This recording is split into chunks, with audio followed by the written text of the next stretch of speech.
o espelho e a transparência, sobre o credo niceno-constantinopolitano e a teologia latino-americana, de Jaci Marasquim.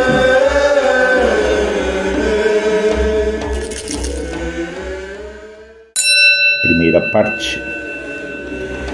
Cremos em um Deus, Pai, onipotente, Criador do céu e da terra, e de todas as coisas, visíveis e invisíveis.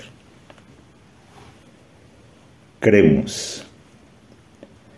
Acreditar relaciona-se com crenças. Temos diferentes crenças. Elas vão desde as mais ingênuas às mais sofisticadas. Chamamos de crendices as crenças que nos parecem vazias e pobres. Chamamos de hipóteses e de sondagens as que nos parecem mais altas e mais desenvolvidas. Muitas teorias científicas saíram daí. Ninguém vive matematicamente. Não se ama só com os números. A vida é muito complexa e resulta da trama de muitas forças. Entre essas forças está a crença.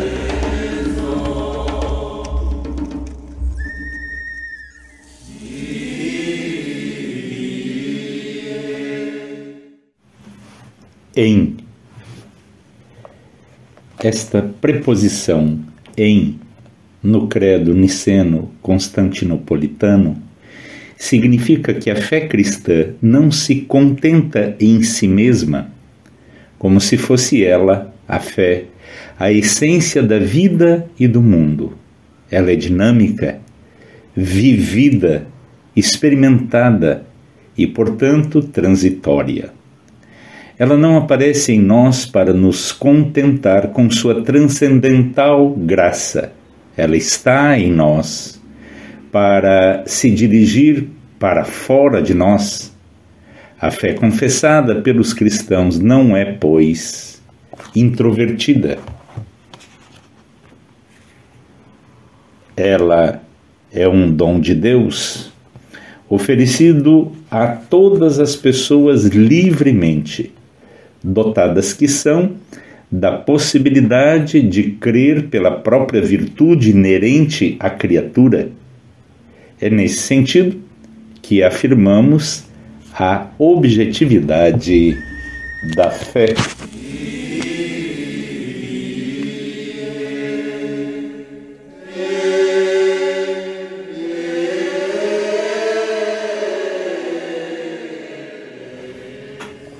Um Deus. Talvez hoje não se perceba a importância desse vocábulo, antes de Deus. Nossa cultura de forte influência cristã já se acostumou com a ideia de que Deus é um e não discute o assunto. Mas, na época em que o credo foi escrito, o antigo paganismo falava em Deus no plural, sobre a influência das mitologias dos povos antigos. Não obstante terem mudado os tempos e as culturas, a Igreja continua a chamar a atenção da gente para a afirmação da unidade de Deus. Essa unidade tem a ver com a unidade final de todas as coisas, se é que isso faz algum sentido. O que se quer dizer é que o mundo habitado é também um só, e que possivelmente o mundo não habitado seja também parte dele. É a partir do conceito da unidade que podemos chegar a alguma compreensão da realidade. Quando falo na unidade de Deus, vejo-a relacionada com o mundo e com todos nós, de tal maneira que tanto Deus como o mundo e a gente formam um modo inteligível, capaz de ser, num determinado momento, compreendido. Mas cuidado, não estou dizendo que tudo é Deus, ou que tudo é mundo. Estou dizendo que Deus e o mundo se relacionam. O Deus Uno, no qual nós cremos, quer a unidade de todos os homens, a realização da alegria de sua criação e a plenitude da história, onde a consumação de todas as coisas seja realizada em união com Ele.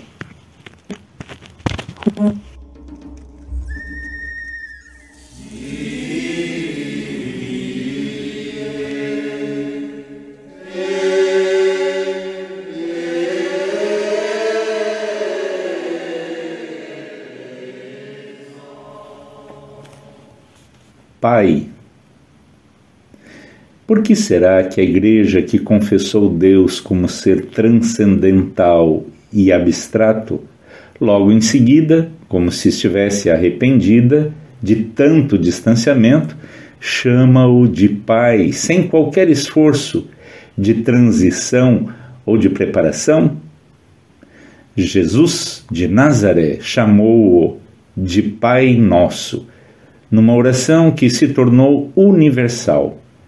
E a figura paterna reapareceu aqui e ali pela Bíblia toda como analogia ou alegoria, forma poética ou discurso. No credo da Igreja Cristã, a palavra Pai, atribuída a Deus, vem da compreensão da patrística de que o ser divino é trinitário e que no dinamismo interno da Santíssima Trindade, o relacionamento entre as três pessoas manifesta-se mais compreensivelmente pelos termos Pai, Filho e Espírito. A teologia feminista tem levantado certas questões de natureza cultural sobre essa preferência linguística de tipo masculino, argumentando que a essência da analogia poderia ser enriquecida com os vocábulos mãe e filha.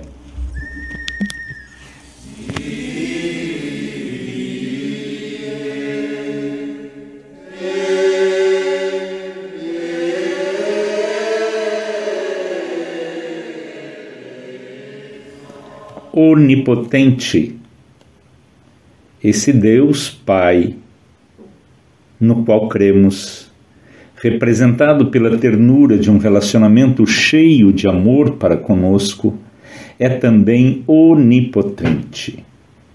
Onipotente quer dizer todo-poderoso. Queremos dizer, em outras palavras, que o poder em Deus não tem limites. Não somos nós, entretanto, que determinamos esse ilimitado poder.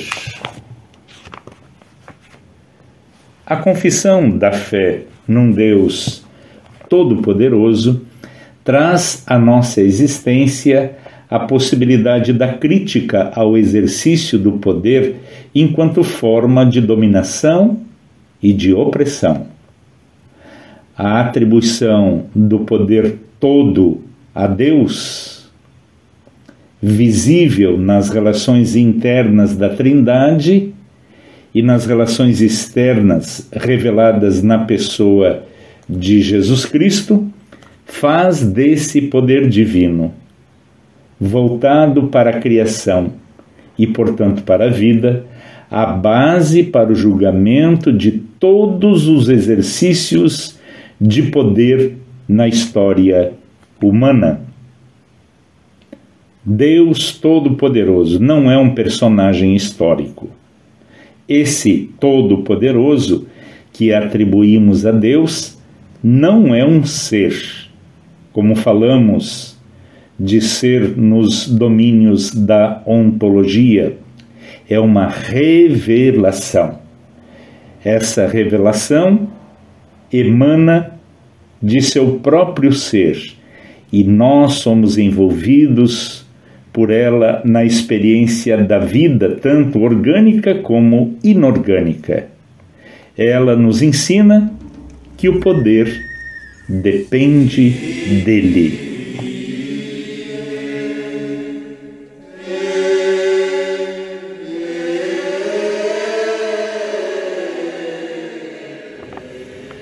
Criador. A fé cristã, por causa desse Deus Criador, quer restaurar ao mundo a inocência da terra, para além dos sistemas econômicos opressores e dos sistemas de pensamento dogmáticos e precisos. Jesus de Nazaré volta-se para a terra da criação divina e chama os seus seguidores de sal da terra, de luz do mundo. Abomina o dinheiro. Vamos tomar outro exemplo da narrativa poética de Gênesis. Deus disse que a terra verdeje de verdura, ervas que deem sementes e árvores frutíferas que deem sobre a terra, segundo sua espécie, frutos contendo sua semente. E assim se fez. A terra produziu verduras, ervas que dão sementes segundo sua espécie, árvores que dão, segundo sua espécie, frutos contendo sua semente. E Deus viu que isso era bom. Houve tarde e uma manhã, terceiro dia. As verduras e as ervas e as árvores frutíferas cobriram a terra na sua inocência poética. Mas tal mundo criado torna-se posse da linguagem enquanto manifestação do perigo. Criam-se leis de mercado e a terra, que era de todos, passa a ser dividida e cercada por poucos. As verduras são comercializadas e o capital invade e destrói o mundo da inocência. As ervas são embaladas e vendidas para muitas outras regiões, e as frutas passam a alimentar as indústrias dos ricos em lugar de alimentar os pobres da terra. Olhai as aves do céu, não semeiam, nem colhem, nem ajuntam em celeiros, e, no entanto, vosso Pai Celeste as alimenta. Ora, não valeis vós mais do que elas? Aprendei dos lírios do campo, como crescem, e não trabalham nem fiam. Essa fé elimina das coisas criadas a sua utilidade.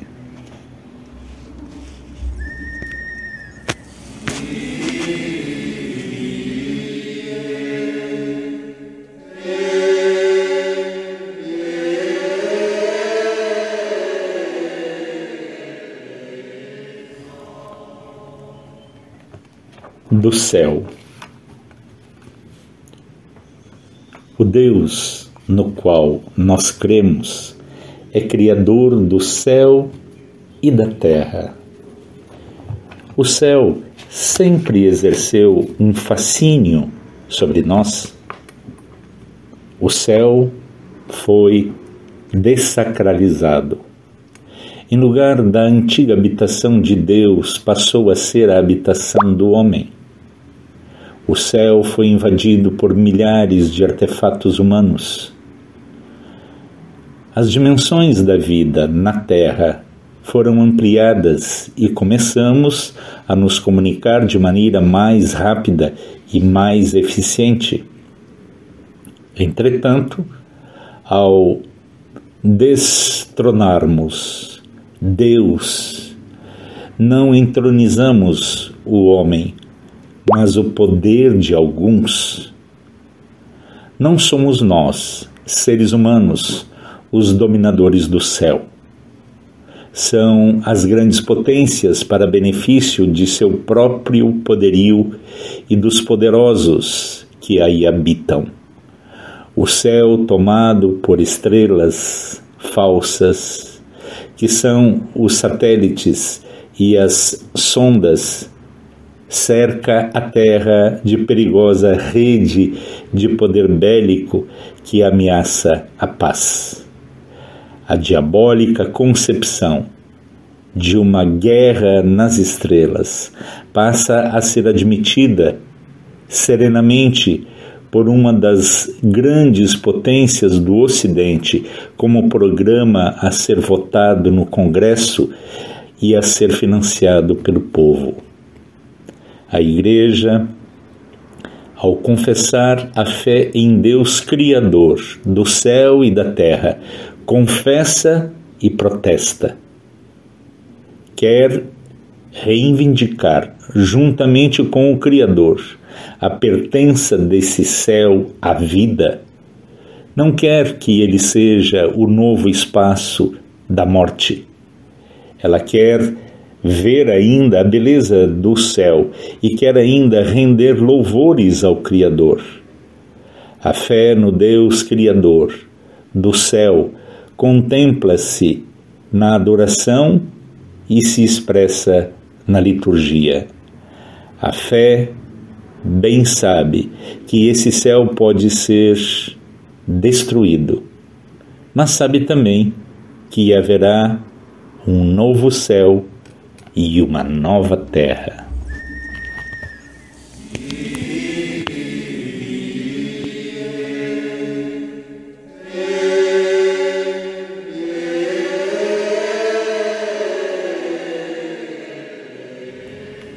E da terra? A terra é, pois, o lugar do encontro de Deus com as criaturas humanas, dessas criaturas entre si e delas com o Deus Criador. Para que a terra seja esse lugar de encontro, ela precisa ser livre, como livre foi a sua criação. A liberdade da terra significa a sua disponibilidade para este encontro. Para que o encontro de Deus com as criaturas humanas, dessas criaturas entre si e delas com o Deus Criador, possa realizar-se, a terra não pode ser dividida em pequeninas terras, cercadas de muros e policiadas por proprietários. A exploração desequilibrada dos recursos da natureza alimenta a riqueza dos países ricos e dos ricos que vivem nesses países, em detrimento dos países pobres e dos pobres que vivem tanto nos países ricos como nos pobres. A terra está dividida em exploradores e explorados, dominadores e dominados, representados por interesses mascarados em boas intenções, conhecidas pelo nome de ideologias. A confissão da fé no Deus Criador da terra julga essas estruturas de dominação. O grande dilema da teologia e da própria liturgia da Igreja está na impossibilidade da confissão comum dessa fé por opressores e oprimidos, ao mesmo tempo, e no mesmo pé de igualdade.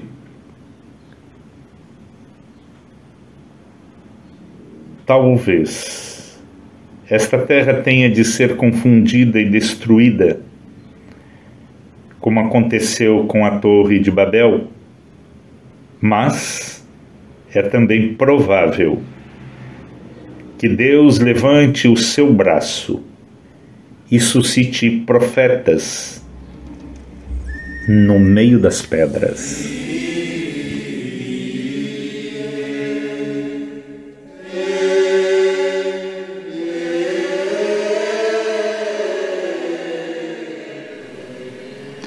e de todas as coisas.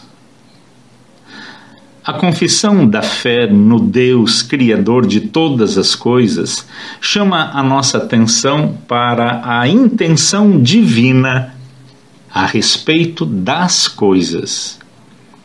Elas foram criadas para nós, e não nós para elas. Todas as coisas tornaram-se as nossas coisas, e é como tais que elas devem ser recebidas por nós, premidas pelo desejo de lucro e pela avidez da dominação.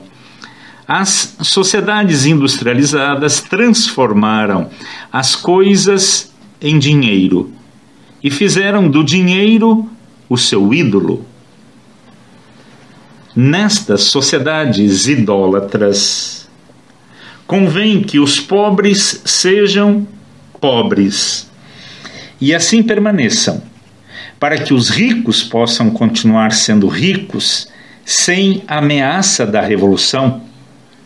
Os ricos dizem hipocritamente aos pobres que as coisas materiais não são importantes e que sua pobreza é bem-aventurada, porque terão depois da morte, em grande abundância, aquilo que lhes falta agora na terra. As coisas deixaram de ser divinas. Roubadas que foram pelos proprietários da terra e se tornaram atraentes objetos do mercado, símbolos da alienação e do mal, numa tragicomédia comandada pela usura, pela ambição desmedida e pela exploração dos poderosos sobre os mais fracos. Os meios de comunicação de massa orquestraram o apelo sedutor das vendas e somos quase sempre conquistados pela mentira e pela falsidade. Num plano mais amplo, é na obra de arte que as coisas são, de certa forma, recuperadas da falsificação e da exploração a que têm sido submetidas ao longo da história. O artista procura captar nessas coisas criadas o que nelas dá testemunho da criação original, para fixar na tela, na escultura, na música, no edifício, na fotografia, no filme, aquilo que lhe permite ser, não como algo estranho à coisa, mas como a sua própria constituição singular. A obra de arte, diríamos, revela a dimensão da criação de todas as coisas e resgata, para nós, o sentido da fé no Criador. Nesse ponto, obra de arte e sacramento se encontram também.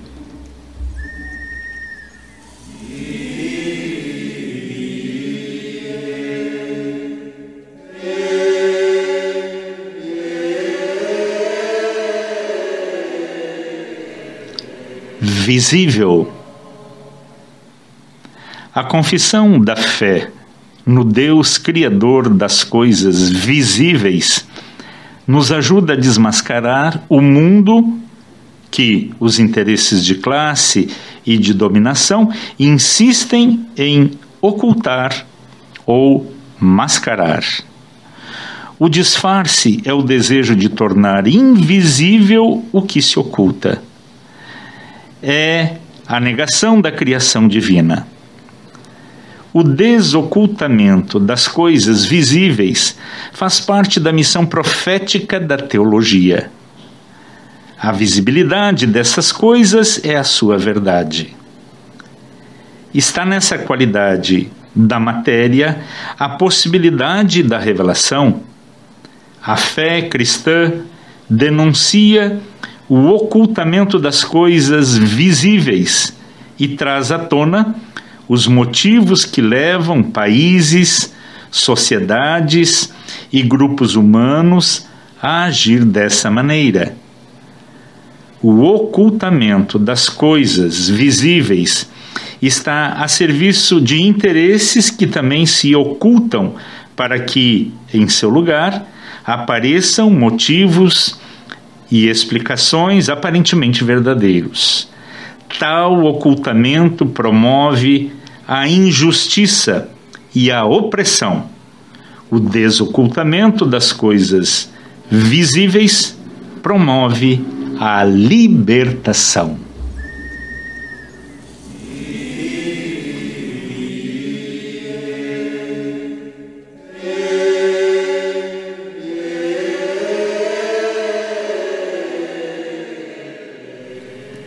E invisíveis. O amor, supremo dom de Deus, é também invisível e excede a todo conhecimento. A invisibilidade das coisas espirituais só tem sentido, entretanto, em relação com as coisas materiais. Não se pode falar em invisível sem antes se ter falado em visível. Com isso queremos dizer que a vida espiritual, fundamentada na fé, na esperança e no amor, concedidos por Deus às criaturas, só se torna plena na medida em que se revela no mundo material. Só há espiritualidade se houver respeito pela criação de Deus e se glorificarmos a Deus com o corpo. Corpo, e não a alma, é considerado o templo do Espírito Santo. A espiritualidade da libertação é igualmente eucarística.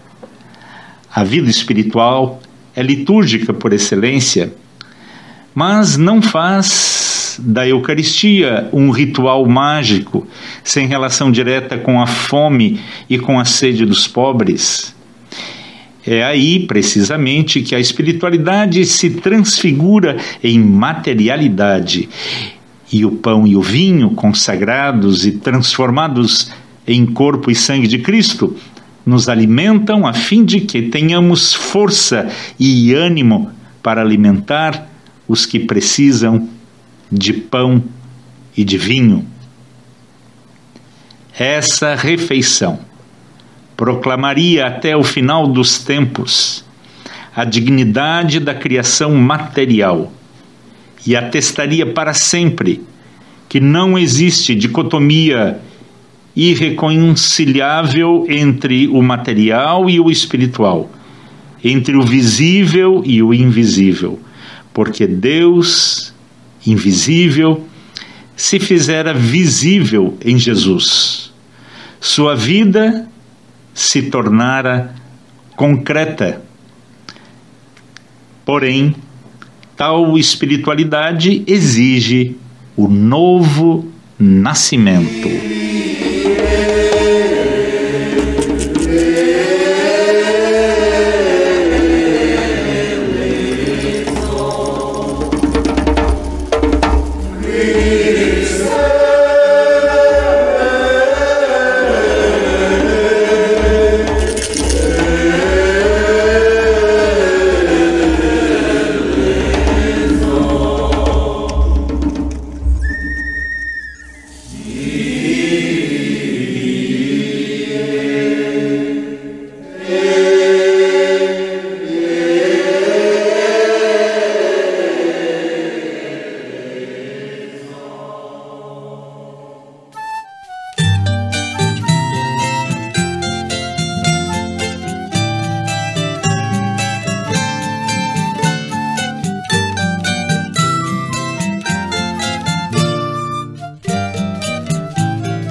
Quando o Senhor nos libertar do cativeiro, parecerá um sonho, a nossa boca vai sorrir contente e cantaremos sem parar.